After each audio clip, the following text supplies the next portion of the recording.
The label was never spoken with malice. I don't think it was just a box I fit neatly into just a housewife. You hear it at school fundraisers, in the grocery store line at family holidays. It's a background role. But the moment it truly crystallized for me was at a neighborhood barbecue. My husband was talking shop with a few of the other husbands, and I mentioned an article I'd read about market fluctuations. One of them, Mark, just chuckled and patted my shoulder. "Don't you worry your pretty little head about all that, Sarah. That's what we're here for," he said it with a smile like he was doing me a favor. And everyone just nodded, my husband included. I smiled back. I made a joke. But inside something snapped. It wasn't anger, not really. It was colder, more focused, a quiet, definitive click. A decision. There were so many close calls. My husband almost found the inventory spreadsheet once, when he was looking for a recipe on my laptop. I had to quickly minimize it and play dumb. "Oh, that old thing, just some budgeting I was playing with," he shrugged, and moved on. Another time, a delivery of insulated shipping boxes arrived at the door. While he was home, I told him it was a bulk order of craft supplies for the kids' school project. He carried them into the garage for me, without a second thought each. "Yes," I said, my voice clearer and louder than I expected it is. All eyes turned to me, not with understanding, not yet, just with confusion. The news segment continued. The anchor was talking about our recent explosive growth, our valuation, our revolutionary biodegradable material. He mentioned the founder by name, my name, Sarah Miller. The silence in the room was absolute. You could have heard a pin drop. I watched the understanding dawn on their faces, one by one. It was a slow-motion avalanche. First confusion, then disbelief, then a dawning, staggering comprehension. My father-in-law leaned forward, his financial analyst instincts kicking in there, saying the valuation is over 200 million, he murmured almost to himself. Claudia was staring at me, her lawyerly composure completely shattered. Her mouth was slightly open, but it was a leaner. I was watching my mother-in-law. She looked from the television to me and back again. The patronizing smile she'd worn for a decade was gone, wiped clean away. In its place was a blank slate of pure, unadulterated shock. There was no immediate anger, no congratulation, just a fundamental recalibration of her entire universe. The person she had relegated to the kitchen for a decade, the woman she saw as an accessory to her son's life, was the mastermind behind the company glowing on her television screen.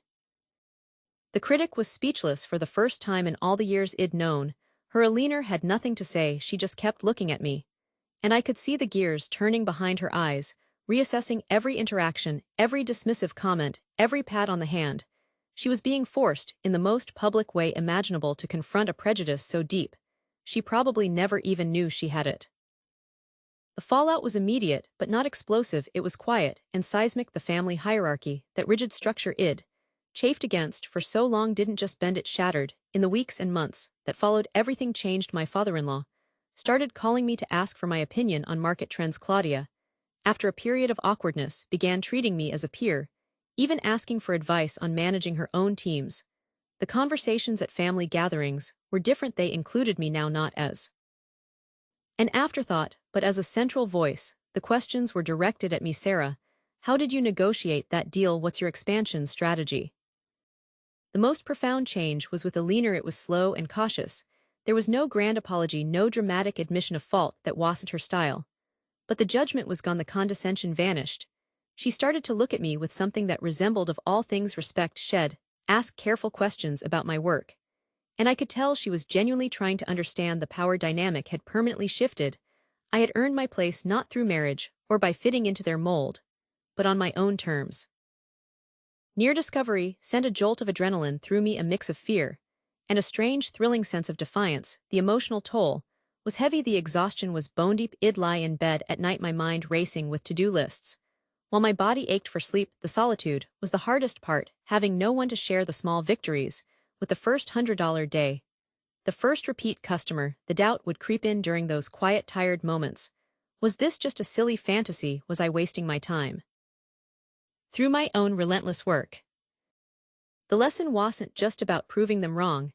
It was about proving to myself that the two halves of my life weren't in conflict. The patience I learned from parenting made me a better negotiator. The chaos of managing a household taught me to thrive under pressure. The ambition I had for my company made me a more present, more passionate mother, because my children were watching me build something I loved. I had shown them And more importantly, I had shown myself that ambition and family are not mutually exclusive. They can be the same thing. The same driving force, the courage it took to build my company in silence, was the same courage I used to finally stand in that room and be seen not as Mark's wife or the kid's mom, but as Sarah, the CEO. The school gymnasium smelled like wax and anxiety. I was arranging name tags for the third-grade bake sale, my fingers sticky from the tape. Across the table, Sarah Jenkins was fretting over her gluten-free brownies. "Do you think they'll raise enough?" she asked, her voice tight, with that particular kind of suburban worry. "The new playground equipment is just so expensive," I nodded, smoothing a crease from the red-checkered tablecloth. "Well, make it work. We always do." That was my role, the fixer, the organizer, the one who made sure the field trips had enough chaperones, and the teacher appreciation lunch didn't just consist of store-bought cookies. Later at the grocery store, I ran into Mike from the hardware store. His usual cheerful demeanor was gone, replaced by a slumped exhaustion. "Quiet day?" I asked, loading milk into my cart. He just shook his head. "It's not just today, Linda, it's every day. Since the announcement, nobody's spending a dime on anything that isn't absolute necessity. They're all saving, or worse, planning to leave." The announcement, those two words hung in the air between us, heavier than any grocery bag. The Johnson mill was closing. It wasn't just a factory, it was the town's heartbeat. It employed 300 people. Their paychecks fueled every business on Main Street, paid for the Little League uniforms, kept the lights on at the library. Without it, we were a town on life support, and everyone knew it. That evening, at a PTA meeting, I was leading. The despair was palpable. We were supposed to be discussing the new math curriculum, but the conversation kept circling back to the mill. "My husband got his notice yesterday," Janet from the treasurer's office said, her voice trembling. "What are we supposed to do? Move, uproot the kids?" There were murmurs of agreement, a chorus of shared fear. I listened, taking notes about curriculum concerns, but my mind was elsewhere. I was mapping the town's ecosystem in my head. Baker, whose wife worked at the mill, the mechanic who serviced the mill's delivery trucks, the teacher whose classroom was full of mill workers' kids. It was a house of cards, and the bottom card was being pulled out. People saw me as the PTA mom, a capable organizer, sure, but ultimately just a housewife filling her days with volunteer work. They'd smile and thank me for my efforts, but it was a patronizing kind of gratitude. The real work, the important work of industry and economics, that was for the men in suits. My husband, a good man, would pat my hand and say, "It's a shame about the mill, honey, terrible for the town." He never once imagined I could be anything more than a sympathetic observer. And that the business had its own momentum. Now Tabletop Feast developed a quiet reputation. It was word of mom to mom. Our subscriber list grew from a dozen to 100, then to 500. I had to rent a small unmarked commercial kitchen space 2 towns over. Telling my family I'd joined a new yoga class that had odd hours. I hired my first part-time employee, a culinary school student who needed flexible work. She thought I was a savvy business owner. She had no idea I was operating perception. That invisibility became my greatest advantage. Because while everyone else saw a tragedy, I started to see a shape, a framework. The problem wasn't that the mill's products were obsolete. The problem was that its business model was ancient. They were still producing the same specialty textiles they had for 50 years for a market that had long since dried up or moved overseas. But the assets were all there. The building was solid, the machinery, while old, was maintained with pride. And the workers were the real asset. They had generations of skill in their hands. I remembered old Mr. Henderson, a foreman who'd retired last year, showing my son how to identify different types of fabric weave at the town fair. That kind of knowledge wasn't just replaceable. So I started my own kind of volunteer work, a different sort of committee. I began having coffee with the mill's floor managers under the guise of checking in on how their families were holding up. I'd ask gentle questions. What was the mill really good at? What could it have done better? I met with the head of the local community college's technical program. I asked about emerging industries, about niche markets, about sustainable manufacturing. I spent nights online researching, my laptop glowing in the dark kitchen long after everyone else was asleep. I wasn't just gathering sympathy, I was conducting due diligence. I was using my network, the very same one that organized the holiday food drive, to quietly assess the viability of a rescue mission. The plan that formed in my mind wasn't a simple reopening, it was a transformation. The mill wouldn't produce generic textiles Anymore, it would pivot to high-end sustainable materials, organic cottons, for a growing eco-conscious market, technical fabrics, for outdoor gear companies that valued American craftsmanship. We had the skills, we just needed a new direction. The business case was solid. The numbers, once I pieced them together from 100 quiet conversations and public records, actually worked. The current owners just didn't want to put in the effort, they wanted to cash out, and I decided I would be the one to buy. I used my life savings, the money my father had left me, the nest egg I'd always thought would be for the kids' college. I formed an LLC with a name so bland it was forgettable, Great Lakes Holdings. My lawyer, a sharp woman from the city who asked no unnecessary questions, handled the offer. The town was stunned when the news broke. The mill had been sold not to a developer who would tear it down, but to some mysterious investment group. The gossip at the school pickup line was electric. Who do you think it is? Probably some big corporation from Chicago, maybe. It's that tech billionaire who summers on the lake. I just listened, sipping my coffee, offering a neutral smile. Let's just hope they know what they're doing, I'd say. The real work began then, the behind-the-scenes work, hiring a small trusted management team, who reported only to the anonymous owner, which was me, emailing from an account with just my initials, approving renovation plans, contacting old suppliers, and more importantly new potential clients. I'd be at a soccer game, cheering for my son, and my phone would buzz with an update. The roof repairs were on schedule, a sample batch of fabric had been approved by a major outdoor apparel brand. I'd type a quick proceed.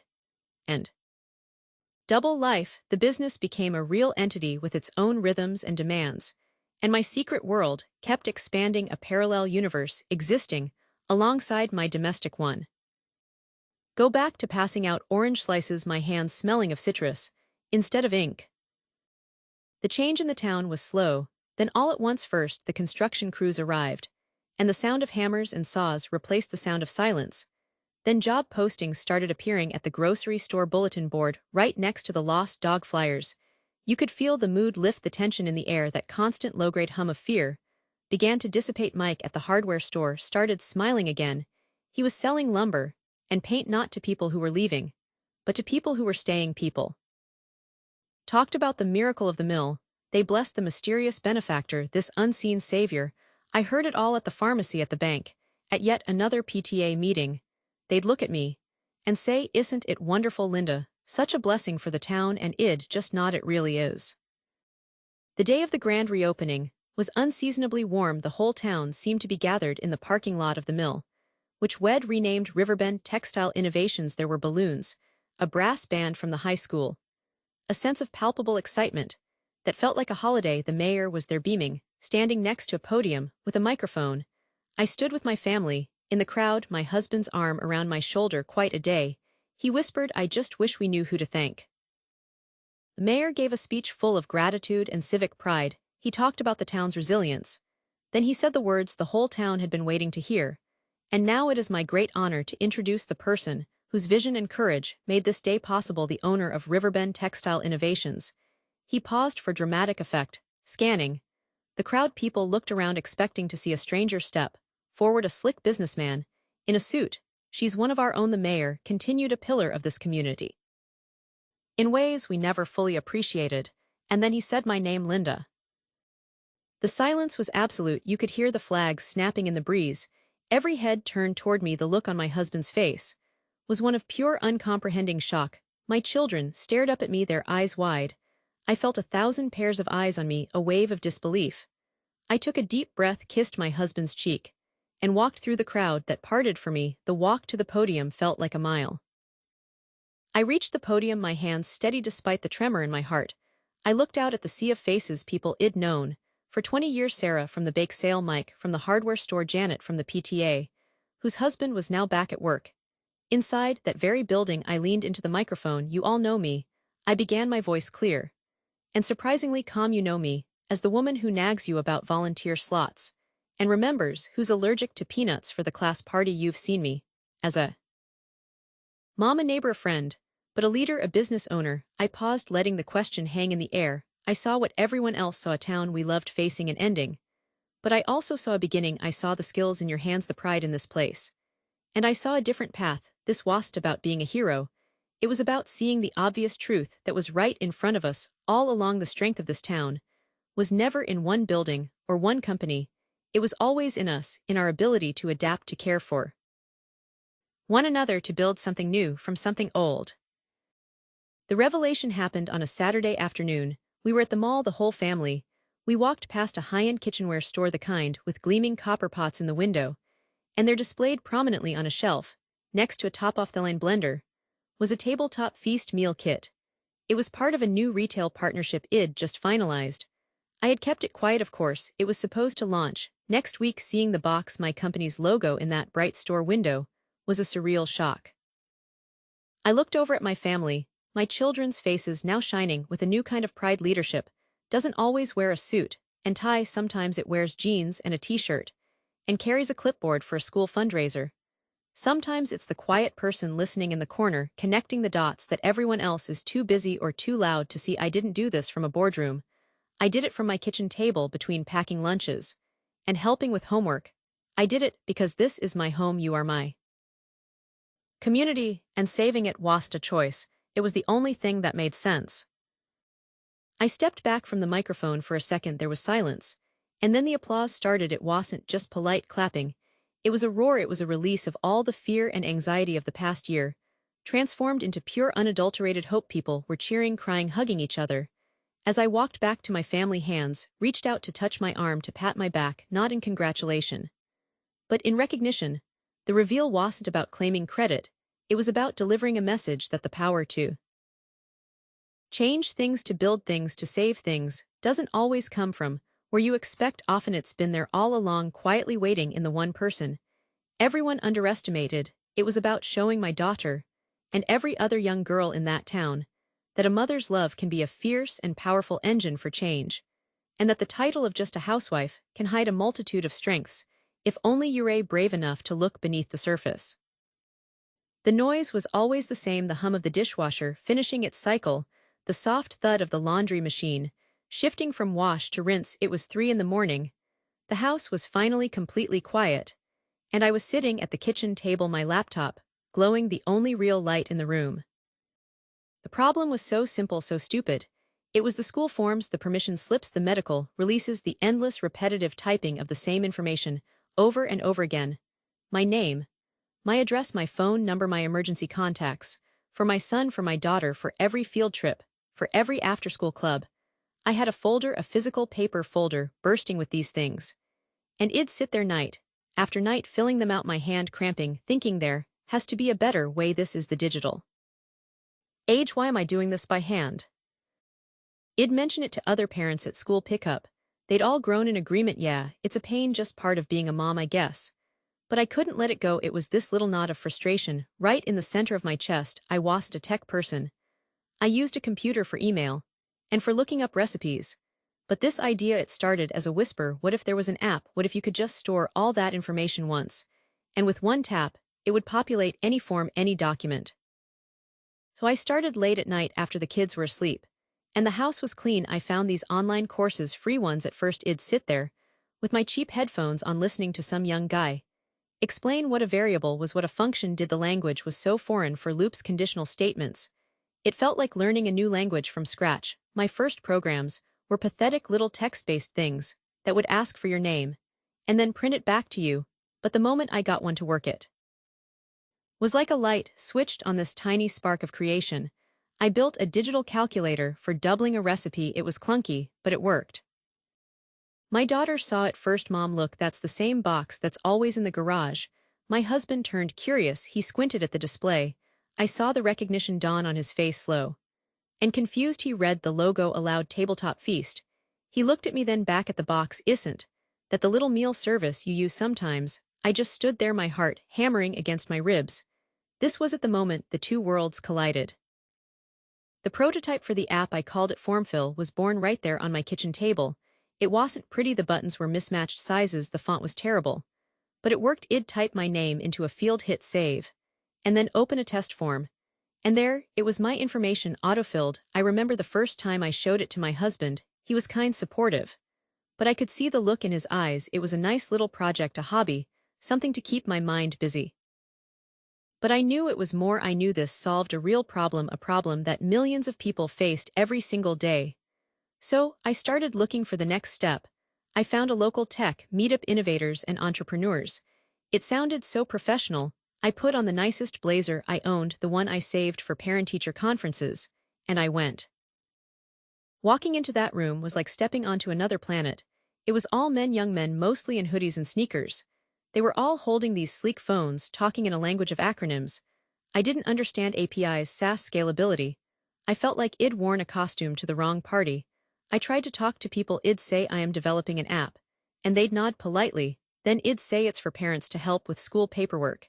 And I'd see at the shift, the polite smile would become a little tighter, the eyes would glaze over just a fraction. I signed up for a 3-minute lightning pitch slot. When my turn came, my hands were shaking. I clicked through my basic slides. I explained the problem, the wasted hours, the frustration. I thought it was a universal pain point. But when I finished, the first question wasn't about the technology or the market. It was, so what's your background? Are you a developer? I said I was self-taught, that I was a mother who saw a problem. The guy running the session, he was maybe 25. He gave me this patronizing smile. That's really admirable, he said. It's great to see moms getting into tech. But the space is pretty crowded. Maybe you should partner with a more established team. Let the experts handle the heavy lifting. You've done the hard part, identifying the need. That was the phrase that stuck with me, identifying the need. As if my role was just to point at the problem, and then step aside for the real engineers to solve it. I got that same reaction over and over at investor offices, where I'd sit across from men in suits who would lean back and say, the soccer mom demographic is niche, it's not a billion-dollar market. They'd ask about my 5-year plan for user acquisition, and I'd talk about PTA networks and parent blogs, and they'd just nod slowly. Already mentally moving on to the next pitch about another cryptocurrency, one guy actually told me, stick to what you know, the tech world is brutal, it's no place for a hobby. I'd drive home from those meetings, my face hot, with a mixture of humiliation and pure undiluted anger. A hobby. This was my life. The problem I was solving was the architecture of my daily existence. Their dismissal wasn't just an assessment of my business. It felt like a dismissal of my entire world, of the value of the work I did every day. But instead of crushing me, it lit a fire. That patronizing advice became my fuel. I spent every spare minute refining the app. I learned about UI design, about making it not just functional, but beautiful. I taught myself about databases, about security. I wasn't going to partner with anyone, I was going to build it myself. I took a slow breath. I don't just use it, I said, my voice surprisingly steady. I built it. The silence that followed was absolute. The noise of the mall faded away. He just stared at me, his brow furrowed in utter disbelief. You what, when, how? The questions were quiet, stunned. I saw the gears turning in his head, recalculating everything, the late nights at the kitchen table, the yoga classes, the packages in the garage. The look on his face wasn't just surprise, it was a complete reevaluation, the person he thought he knew. The breakthrough didn't come from a venture capitalist, it came from a friend, another mom, at my daughter's gymnastics class.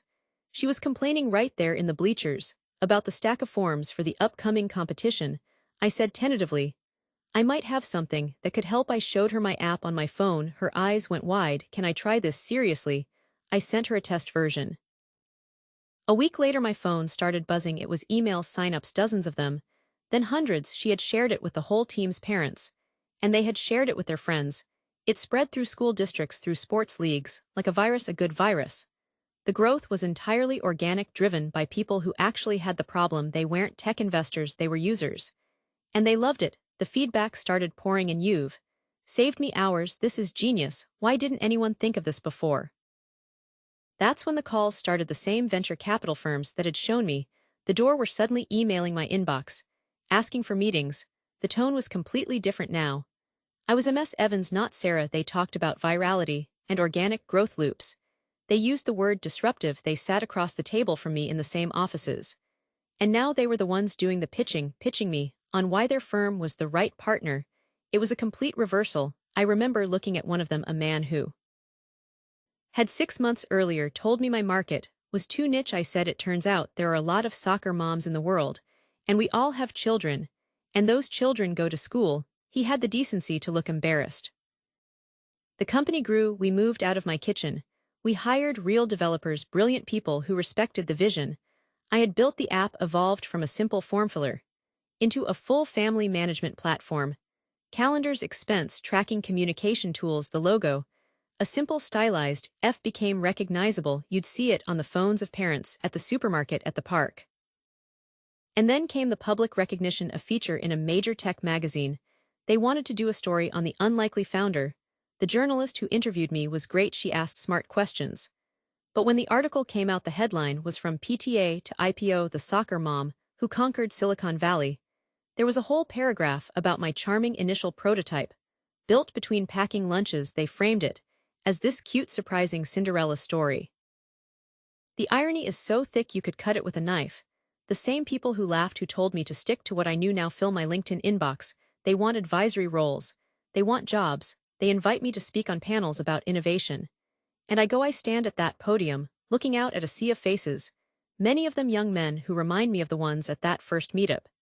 And I tell them the truth. I say that innovation isn't about being the smartest person in the room or knowing the most jargon. It's about empathy. It's about living inside a problem until you understand its shape so intimately that the solution becomes obvious. The most cutting-edge technology in the world is useless if it doesn't solve a real human problem, and real human problems aren't always found in Silicon Valley coffee shops. Sometimes they're found at 3 in the morning, at a kitchen table, surrounded by the quiet hum of a sleeping house. And a stack of permission slips. The real disruption wasn't the code I wrote.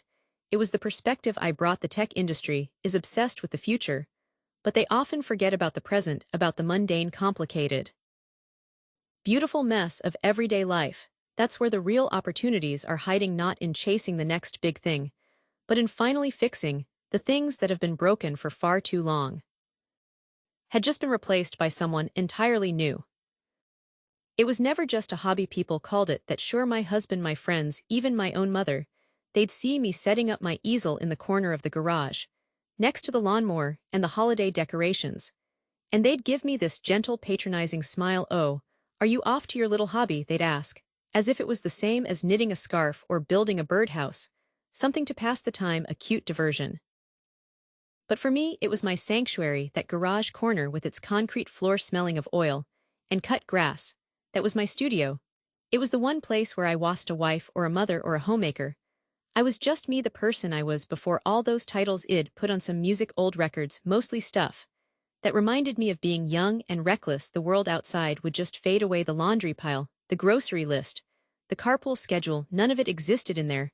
There was just the canvas, the smell of the turpentine, and the colors. I'd get lost in the mixing of a single color, trying to find the exact shade of a summer sky just before a storm. It was my identity. It was the most real part of my day. They never understood the dedication, the late nights I'd spend out there long after everyone was asleep, with just a single bare bulb hanging over me. My hands would be stained with paint, my back would ache from standing for hours. But I didn't care. It was a compulsion. An idea would get stuck in my head, a feeling I needed to get out. And the only way to do it was to paint it. I tried to explain it once to my sister. I told her it felt like building something vital piece by piece. She just patted my arm and said, "It's wonderful, you have such a relaxing pastime." Relaxing. That word always felt like a dismissal. It wasn't relaxing. It was agonizing sometimes. It was exhilarating. It was work, real hard, meaningful work. The turning point was so small, so quiet, nobody else even noticed. It was a local art fair. I'd mustered up the courage to rent a booth, just a little 10-by space with a flimsy canopy. I priced my paintings low, almost apologetically. A woman stopped by. She looked at a particular piece for a long time. It was a painting of my daughter's empty swing moving slightly in the wind. The woman didn't say anything for a while.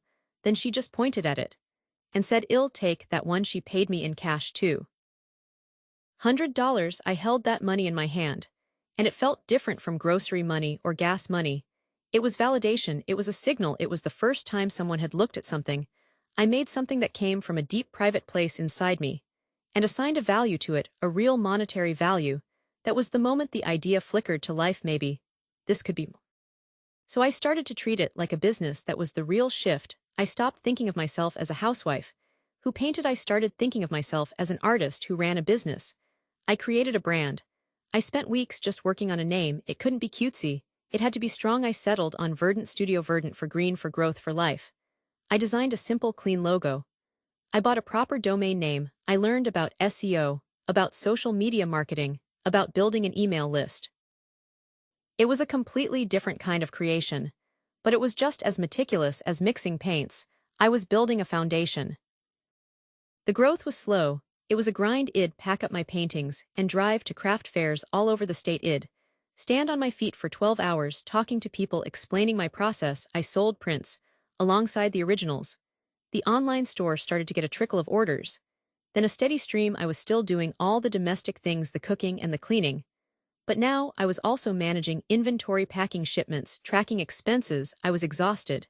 But it was a good exhaustion, the kind that. The confrontation came later that evening after the kids were in bed. It was less of a confrontation, and more of an unveiling. I laid it all out, the spreadsheets, the revenue reports, the growth projections. The business was profitable. It was significant. It employed 7 people. He sat at the very same kitchen table, where it all began, listening, in a silence that grew heavier with each fact I presented. There was no anger, just a profound, dawning shock. And then the backtracking started. I had no idea you were. Comes from building something that is entirely your own. Then came the breakthrough. It felt like it happened overnight. But of course it was built on years of that quiet, steady work. A scout from a major home goods retailer found my website. They loved the aesthetic. They said my use of color, the emotional quality of the scenes, it resonated with their brand.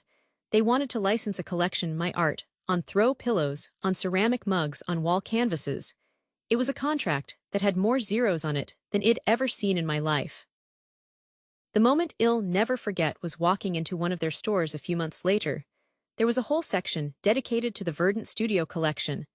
I saw my painting of the willow tree on a large linen curtain, my palette of morning colors on a set of dishes.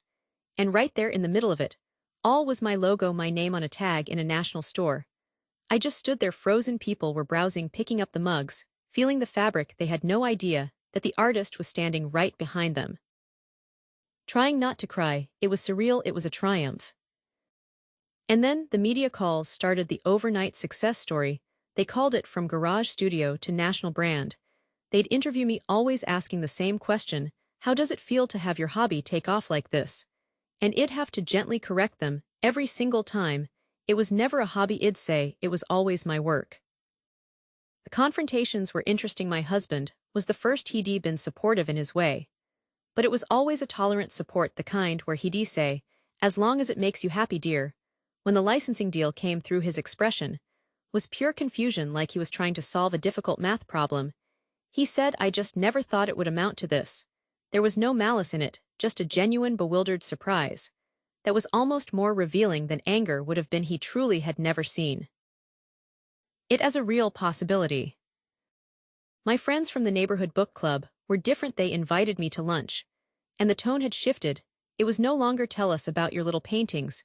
It was so tell us about your business. They leaned in, their voices full of a new sharp curiosity. Y'all have to give us the name of your accountant, one said. However did you manage the logistics, asked another. There was a hint of envy there, but also a new layer of respect. I was no longer just one of them. I had been recategorized. The most satisfying, in a quiet way, was with my mother. Shed always worried that my artistic tendencies were a sign that I wasn't grounded. Shed clip articles about stable careers for me long after I was married with a child, after she saw a magazine feature on me. She called. There was a long pause on the line. Then she said, I saw your picture in the magazine. The colors in that living room set were just beautiful. It was her version of a concession. Acknowledging the beauty was her way of acknowledging the validity. Now the identities have completely fused. I am not a housewife, and an artist. I am not a mother, and a CEO. I am all of it, integrated. The same attention to detail I used to plan a week's worth of meals, I now use to analyze a profit and loss statement. The same patience I learned from raising a child I apply to mentoring the small team I now employ. The creative passion is the engine, but the business acumen is the steering wheel. You can't have one without the other, not if you want to build something that so ambitious. You should have told me, I would have helped, but the words felt hollow. The triumph I felt wasn't loud or boastful. It was a deep, quiet satisfaction that settled in my bones. I had done it not for his approval, not to prove a point to Mark from the barbecue, but for myself. The narrative of just a housewife was gone erased not by my words, but by the undeniable reality of what I had built. Last, the lesson, the one I wish I could go back and tell my younger self standing in that cold garage, is that your passion is not trivial. It is not a hobby, it is a potential energy, a powerful force. When you combine that artistic vision with the grit and determination of an entrepreneur, you create something unstoppable. You redefine what's possible. The revenge isn't in the money or the recognition. Though those are nice, the real revenge is in the quiet satisfaction of having built a life that is authentically completely your own. It's in the knowledge that you were right all along, and that you had the courage to prove it, not to them, but to yourself. The initial idea was never small. It was never about just making a few sales locally. From the very first sketch, the first line of code, the first prototype, I saw it for what it could be: a universal solution. A product that wasn't bound by language or culture. I remember sitting at the kitchen table, the house quiet, after everyone had gone to bed, and thinking about the world as a single connected marketplace. It wasn't a fantasy, it was a strategy. The internet had flattened the geography. A customer in Tokyo was just as accessible as a customer across town, if you knew how to reach them. The technology was the foundation, it was the engine room of the entire operation, all running from a corner of the living room. The e-commerce platform that processed payments in a dozen currencies before it even had my morning coffee. The digital marketing campaigns that I would tweak and adjust, targeting specific demographics in Europe during my lunch break. Then switching my focus to North America. In the evening, I managed remote teams of freelancers, designers in Ukraine, developers in Argentina, customer service reps in the Philippines. My team meetings were video calls. My boardroom was a headset and a webcam. The entire global apparatus was orchestrated from a desk tucked between the bookshelf and the sofa. I'll never forget the first international order. It wasn't from Canada or Mexico, which would have felt close. It was from Norway. A single order notification popping up on my screen. While I was packing school lunches, the shipping address was a town I'd never heard of on a fjord. I couldn't picture, I just stared at it.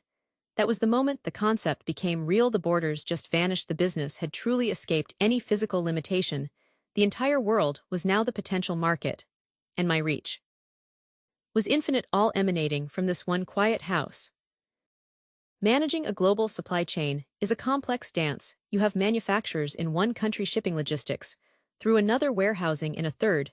You're dealing with time zones, customs, forms, international tariffs.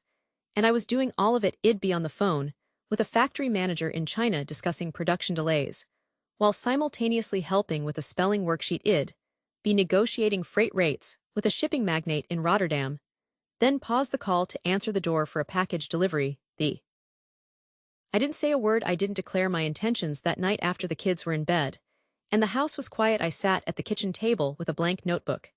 The idea had been simmering for months, born from my own frustration. Finding healthy, genuinely tasty ready-made meals for busy families was impossible. The options were either bland and overprocessed or wildly expensive. I knew I could do better. I'd been perfecting recipes for years, streamlining my own weekly cooking marathon into a science. That final piece came a week later. We were at another family gathering. Mark was there, holding forth on the economy. He turned to me. So, Sarah, still keeping the home fires burning? I saw my husband tense slightly next to me. I just smiled, my same polite smile, something like that, I said. And for the first time, I felt the power in that smile. It wasn't a mask anymore, it was a door. And behind it was an entire world. They couldn't even imagine the label had been my disguise.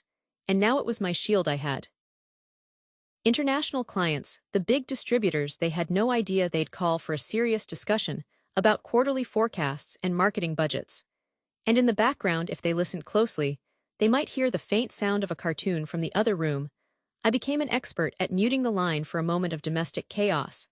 The multi-billion-dollar decisions were made between the hours of 9 and 3, bookended by the school run. The professional facade was crucial. It was a wall I built to ensure no one ever guessed the truth. The business phone line was a dedicated number with a professional voicemail greeting, recorded in a moment of quiet concentration. It rang to my phone. But the caller heard a corporate message. The mailing address was a P.O. box in a nearby business park. So all the corporate correspondence, the legal documents, the checks went to a place that suggested an office suite, not a family home. The website was meticulously Crafted stock photos of bright, airy offices with collaborative teams, a corporate About Us page, with a photo of me looking every bit the serious executive, but cropped to hide the fact it was taken against a backdrop of a garden fence. I was a phantom CEO, a voice in email, address, a professional presence that existed entirely in the digital realm. The person on the other end of the line was a complete fiction, a carefully maintained character who projected stability and corporate strength.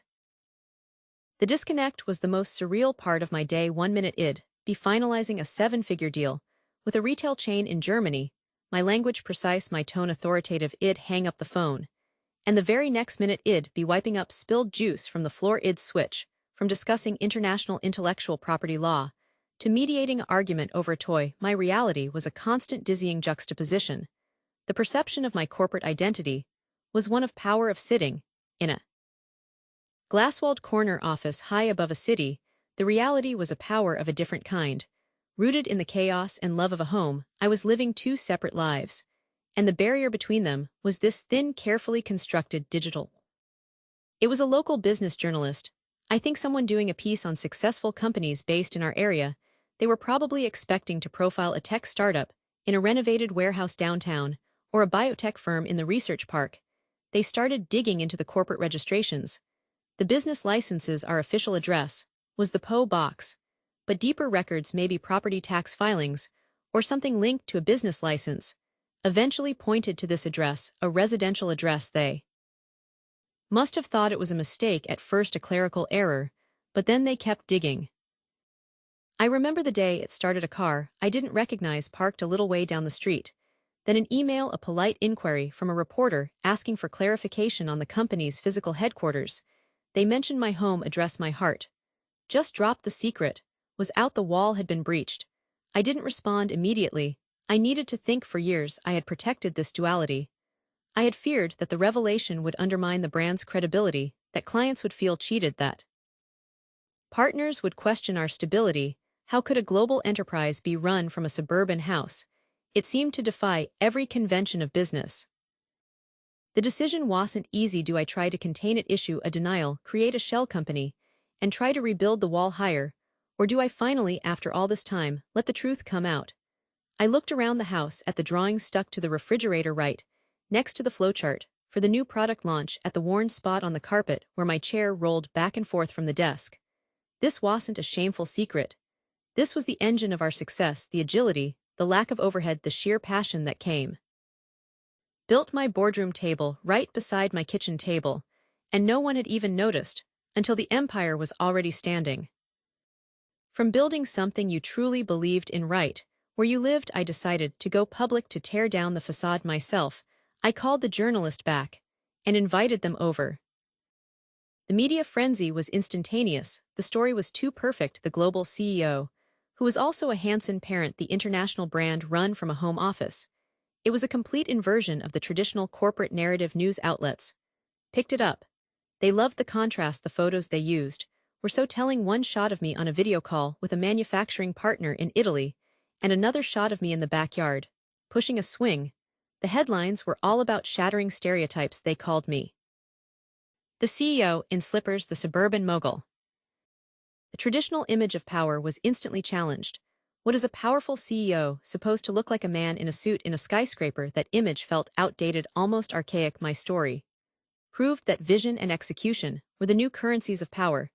The digital age had democratized entrepreneurship in a way that was previously unimaginable.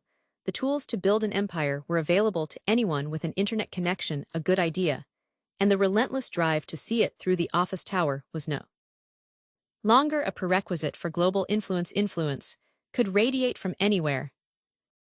The most inspiring part was the message it sent. I started getting emails from all over the world, from stay-at-home parents who had a business idea but thought it was impossible, from people in small towns who felt their location was a barrier to entry. They saw my story and realized that the playing field had been leveled.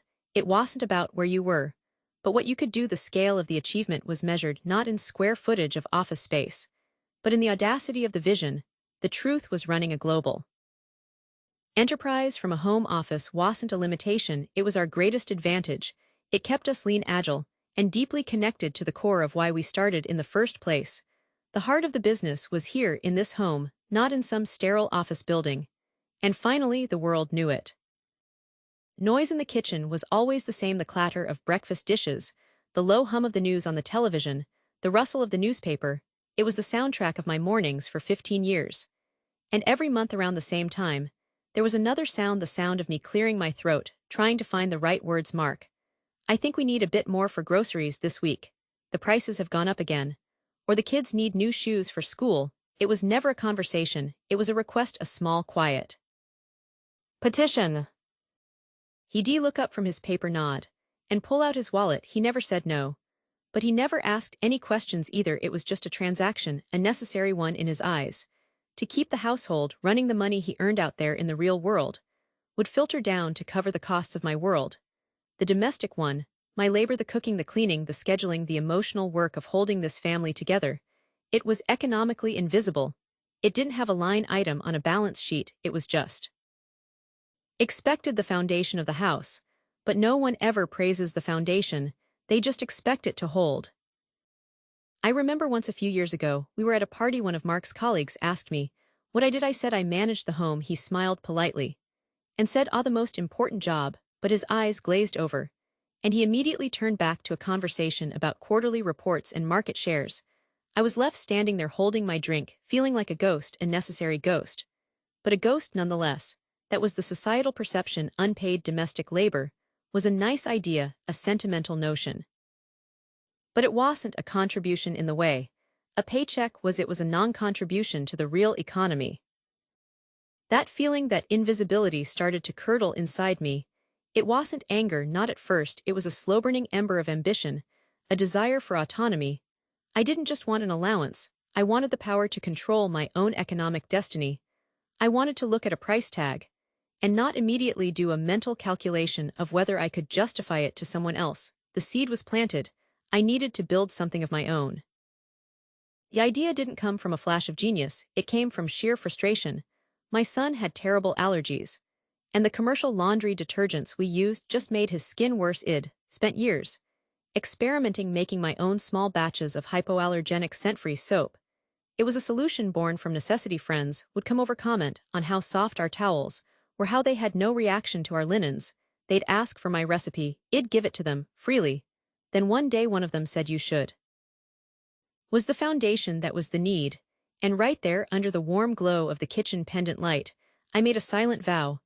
I would prove them wrong, not with arguments, not with complaints, but with a balance sheet, with an empire built right under their noses. Sell this, I'd buy it. That was the spark. I started small, terrified. I called my little venture Hearthside Soaps. The initial financial risk was paralyzing. Using family money, the grocery money, to buy oils and lye and bottles, felt like a betrayal. What if I lost it all? What if it was just a silly hobby? Mark was tolerant. He said it was a nice little project for me to have. His condescension was a quiet thing, a pat on the head. But I took a deep breath and invested $200. It felt like a fortune.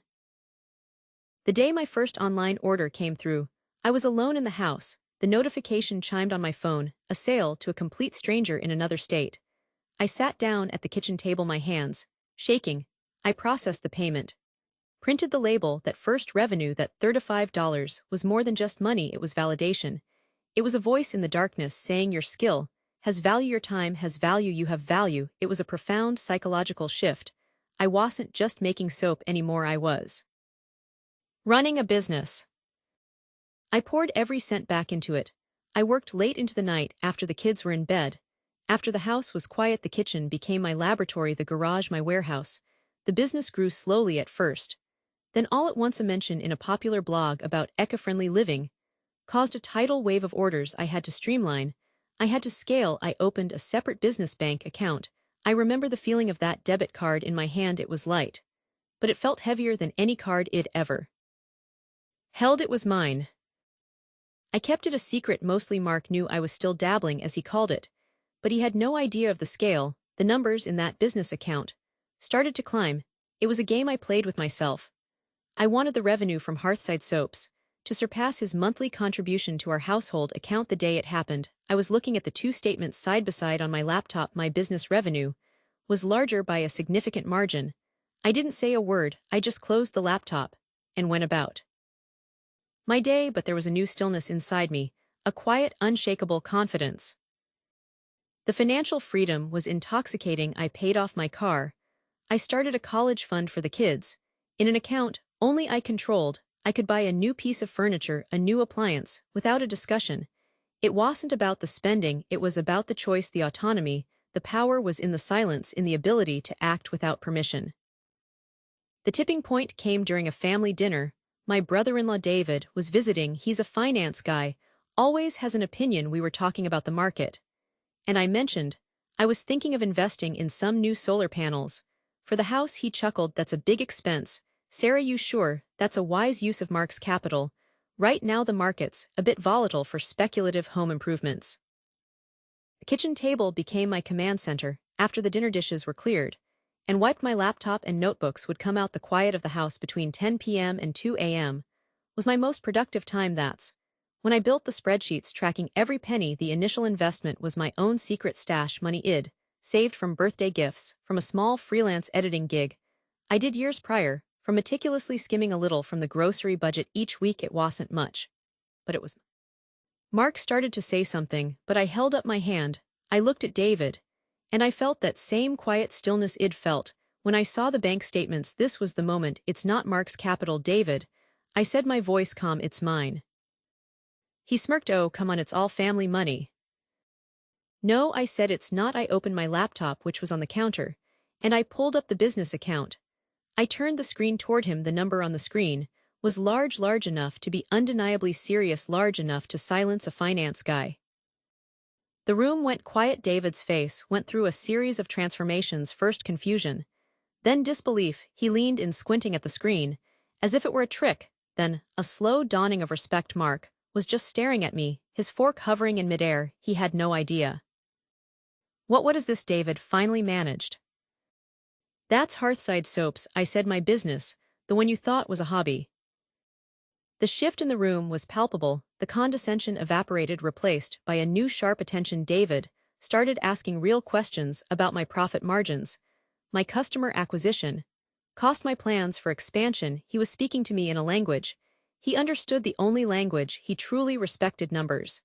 And I could answer him. I knew my numbers inside and out. That's when the new respect began. It wasn't just from David, it was from Mark too. The way he looked at me changed. It was no longer the look you give someone you provide for, it was the look you give a partner, an equal, someone who has built something tangible from the ground up. The value of my domestic expertise was suddenly crystal clear, because it had been translated into a metric everyone could understand: revenue, profit, growth. The broader lesson was so simple yet so profound. I had redefined contribution. Success wasn't just about earning a salary in a traditional job, it was about creating value. I had taken the skills I honed invisibly for years: problem-solving, management, budgeting, creativity, and I had monetized them. I had proven that the economy isn't just something that happens outside the home, it can be built right at your kitchen table. The final message, the one I carry with me every day, is that true power lies in financial independence. It's not about the money itself. Not really. It's about the freedom. It represents the freedom from having to ask, the freedom to choose, the freedom to stand in a room and have your work, your intelligence, your worth acknowledged without a single word having to be spoken. Because the numbers on the screen say it all. They speak a language that silences everyone. I built that from scratch, and no one can. I taught myself everything: web design, basic accounting, social media marketing. I became a ghost in the machine, a silent presence in online business forums, absorbing information.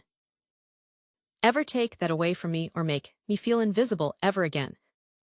The email arrived on a Tuesday morning.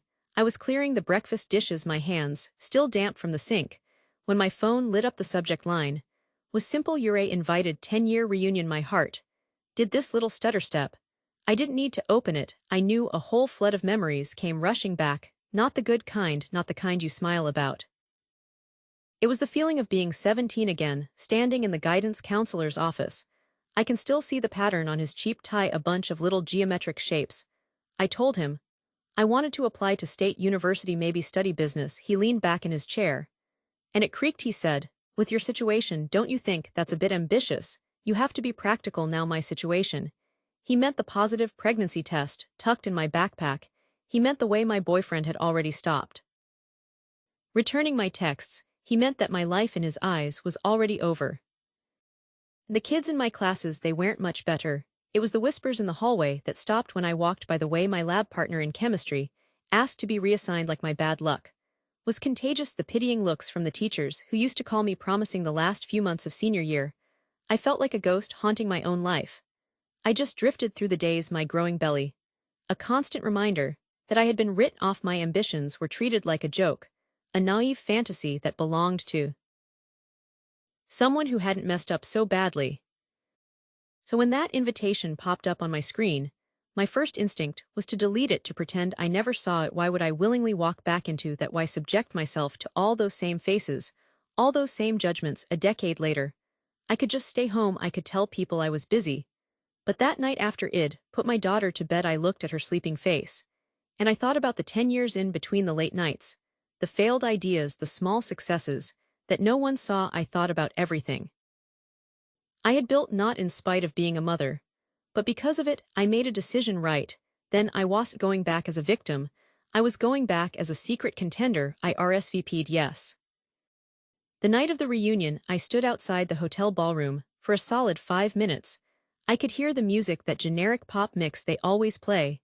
I could hear the laughter, that specific kind of loud, slightly forced laughter people use when they're trying to prove how well they're doing. I took a deep breath and pushed the door open. It was like stepping into a time capsule, but one where everyone had gotten slightly older and much more expensively dressed. The same cliques had reformed instantly. The jocks were clustered near the bar, their suits a little too tight across the shoulders. The student council types were working the room, shaking hands like they were still running for office. And then there were people like me hovering near the edges, trying to look like we belonged. The first milestone was terrifying, placing the order for the packaging. It felt like crossing a line. Then came the first real sale. It was to a woman in another state who found my basic homemade-looking website.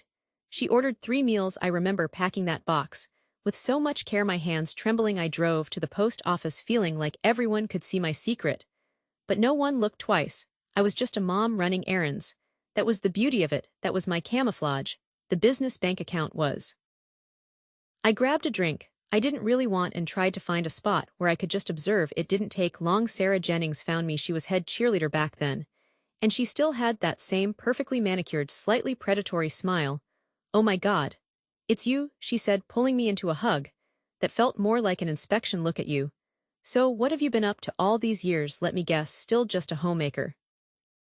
The words were like a little pinprick. "Still just," she said it with such casual certainty, like the last decade of my life could be summed up in that one diminishing phrase. I saw her eyes flicker over my dress, a simple black one I'd bought for the occasion, probably calculating how much it cost. Before I could even form a full answer, Mark Thompson joined us. He was our valedictorian, and he'd never let anyone forget it. "Ah, the homemaker," he said, clapping me on the back like I was a kid. "The most important job of all, right? Seriously.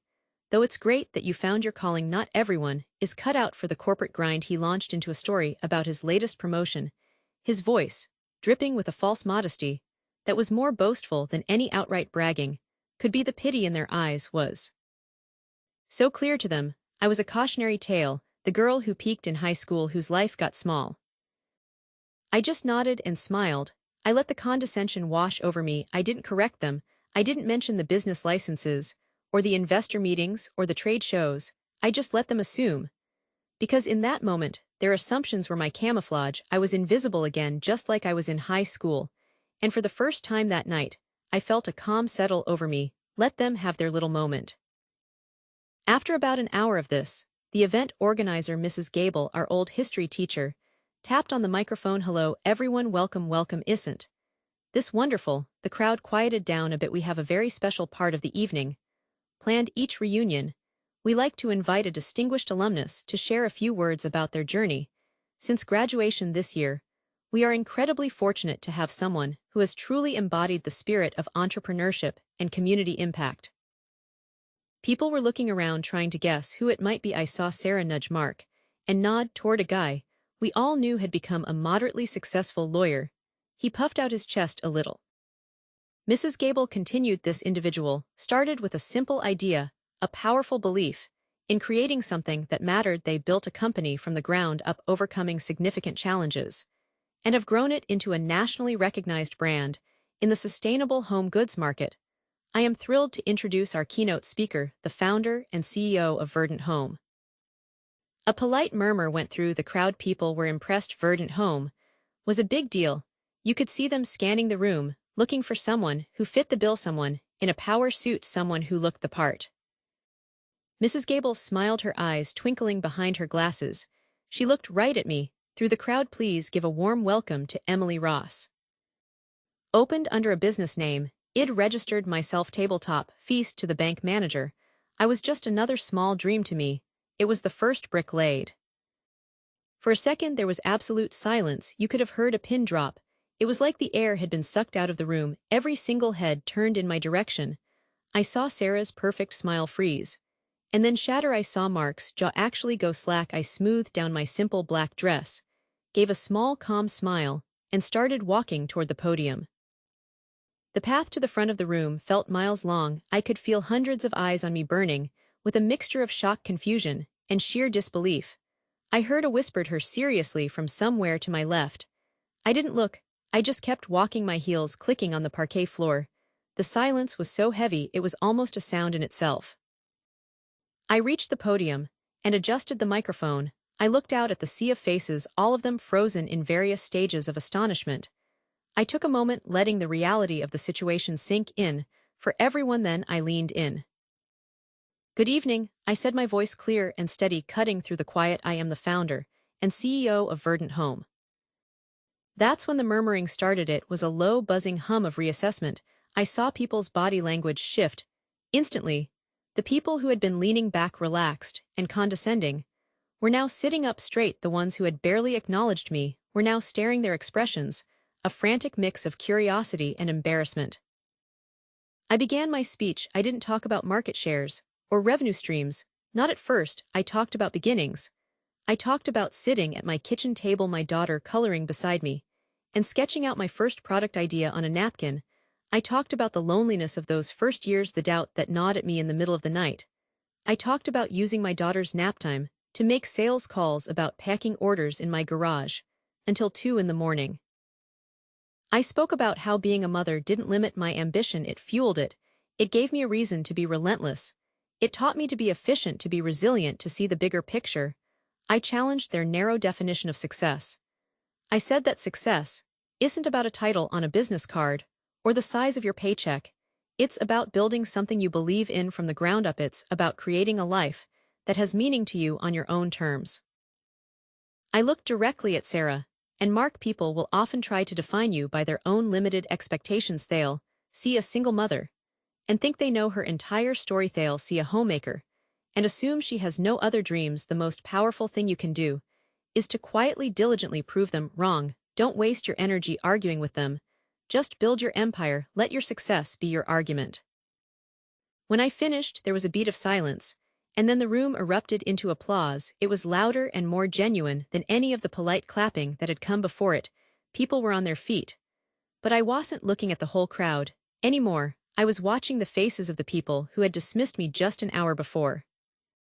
Sarah was clapping, but her smile was strained, her eyes darting around, as if trying to figure out how to reposition herself in this new reality. Mark looked like he'd been hit by a truck. He was just staring at me, his mind visibly racing, probably trying to connect the dots between the just a homemaker he'd patronized and the CEO now being given a standing ovation. Juggling the two lives was a constant, exhausting dance. My day started at 6 a.m. with making school lunches, then the breakfast rush, the school run during the day. I was all mom, playdates, laundry, cleaning, helping with homework. But in the cracks of time, I was working, while the kids watched a cartoon. I'd be answering customer service emails on my phone, while a casserole was in the oven. I'd be tweaking the weekly menu plan for subscribers. My phone was always on silent, my browser tabs always closed. I stepped down from the podium, and instantly I was surrounded. It was a complete role reversal. The same people who had barely granted me a nod were now vying for my attention, their voices eager, their questions falling over each other. "Emily, that was so inspiring. I had no idea. We have to connect. My firm would love to partner with you." Y'all have to tell me your secret. How did you manage it all? I smiled, I shook hands, I accepted business cards, I was polite and gracious. But inside I felt a deep, quiet sense of peace. The vindication wasn't loud or boastful. It was a settled feeling, a confirmation of everything I had known about myself. But they had refused to see the cowardly fool wasn't me hiding from my past. It was them hiding behind their outdated judgments. I had walked into the lion's den, not as prey, but as the one holding the key, and as I looked at their newly respectful face, knew I had already locked the door on that old chapter for good. The noise in my brother-in-law's living room was always the same, a low, steady hum of what everyone called important conversation, talk of mergers, of court cases, of surgical procedures. The furniture was expensive and uncomfortable, and the air always smelled faintly of old books and cigar smoke from my father-in-law's study. I was usually in the kitchen, or circling the room with a tray of canapés. Id spent the morning preparing. My role was very clearly defined. I was the organizer, the one who made sure the children were quiet, the wine was chilled, the napkins were folded. My opinions on the stock market or healthcare policy were never sought. If I did venture one, it was usually met with a patient smile and a swift change of subject back to the real adults in the room. My mother-in-law Alina was the architect of this entire ecosystem. She was a woman who believed in order, in tradition, in everyone knowing their place.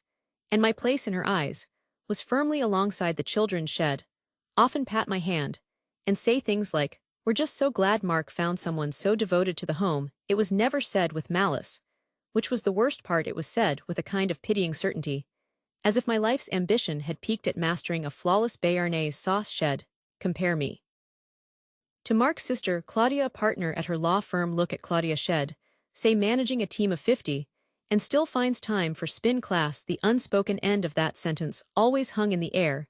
And what do you do? Second I heard footsteps, I became a master of the quick switch. Mark saw it, of course he saw it. He'd try to steer the conversation to bring me into it. Sarah actually had a fascinating insight on that new tech regulation, he'd say. But it was like trying to push back the tide. The conversation would just flow around his comment and continue on its predetermined course. He was caught in the middle, loyal to me, but also deeply ingrained in this family structure, where his mother's approval was the sun. Everything orbited. We'd fight about it sometimes after those gatherings, in the quiet of our car, driving home, me feeling invisible, and seething, him feeling guilty and defensive. It's just how they are, he'd say. They don't mean anything by it.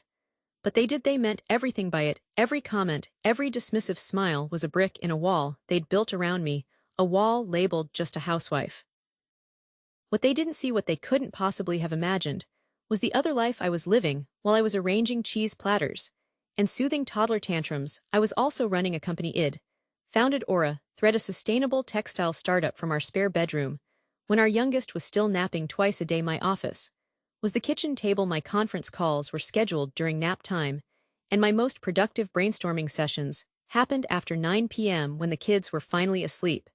And the house was quiet. I negotiated with manufacturers in Taiwan while stirring pasta on the stove. I reviewed legal contracts while waiting in the school pickup line. It was a double life, a secret kept not out of shame, but out of necessity. I needed it to be bulletproof before I exposed it to my in-laws' scrutiny. I needed it to be so successful that their criticism would have no power. Mark knew he was my silent partner, my confidant. He'd seen me pour every ounce of myself into it, seen me cry from exhaustion and stress, seen me reinvest every spare penny. We had it put a strain on us, that secrecy. There were times I wanted to shout it from the rooftops, just to wipe that placid smile off Alina's face. But Mark urged caution. Let's wait until the Series B funding is secure, he'd say. Let's wait until we have a major retail partner. He was protecting me, I think, from the potential fallout of a venture that wasn't yet a sure thing, but sometimes it felt like he was protecting them from the disruption I represented. The unveiling happened on a Sunday evening. Much like any other, we were all gathered at Alina and Frank's for one of their family nights. The television was on, as always, tuned to a financial news channel for background noise. The conversation was the usual fare. Claudia was holding court about a difficult client. My father-in-law was opining on interest rates. I was clearing the dessert plates, feeling the familiar dull ache of exclusion. And then I heard it, the name Aura. Thread. It came from the television. My Head snapped up on the screen was a segment about innovation in the fashion industry, and there was our logo sleek and modern flashing next to the anchor's head. There was a lull in the family's conversation. As they registered the name, Claudia stopped mid-sentence. My mother-in-law squinted at the screen aura thread. She said, "Isn't that new fabric company everyone's talking about, the eco-friendly one?" I put the stack of plates down on the coffee table. My hands were steady, but my heart was hammering against my ribs. This was it, the moment I had both dreaded and dreamed of. For years Mark was looking at me, his eyes wide, a silent question hanging between us. I gave him a tiny, almost imperceptible nod.